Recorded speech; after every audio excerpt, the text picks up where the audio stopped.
we have 250 delegates from China this year. Among the total number I think was 13,500. So if you're purely looking at this number, actually Chinese delegate definitely is underrepresented. But if you walk around the street and restaurant, you definitely see more people coming from Japan, Korea, India. The most talented people in the world come gathering here in Cannes, sharing creative ideas, sharing best practice, sharing about next generation thoughts.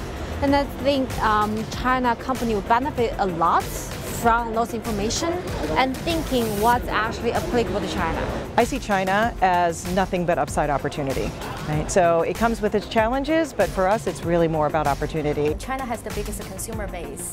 That's number one, purely from the population point of view. And then if you look at the consumption power from the dollars point of view, it's also going up very fast in the past several years, or let's say decades. It's the largest population country in the world. And speaking of the high penetration of internet, high penetration of mobile users, it's inevitable the most critical country would be for marketers to thinking about how can I have a real layer, how can I engage with the consumer layer, whether from China perspective or from global perspective. That's what we're finding right now, is that because of the digital landscape, we're better able to reach more people with our ideas and our messages and to engage them in our brands. We're doing a lot of native advertising, so creating content solutions for our advertisers is really part of our business model. How I can leverage different data across different devices to understand what is actually the moments within that specific consumer's mind.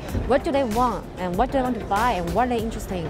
And with data, with technology in place, I think we are in better position to understand more about their needs instead of having just a one-way dialogue with the consumers. We had the advantage of some data that was moving into the rearview mirror and created hindsight for us, and that was around the fact that social and mobile were becoming dominant forces in both the discovery and then the dissemination of great content, right? So Quartz, born in 2012, was built not only digitally first, but mobile first. I think today, because people are exposed to many information from different devices, it's not just about TV, it's not just about print media, it's not just about your desktop, it's actually about all the devices. I would say that the platforms are only as good as the ideas that generate the content that will then engage consumers. The way that works for brands was not to replicate the commoditized units, banners and boxes and hyperlinks that have not seemed to serve the industry or readers very well, but instead to try to do more meaningful,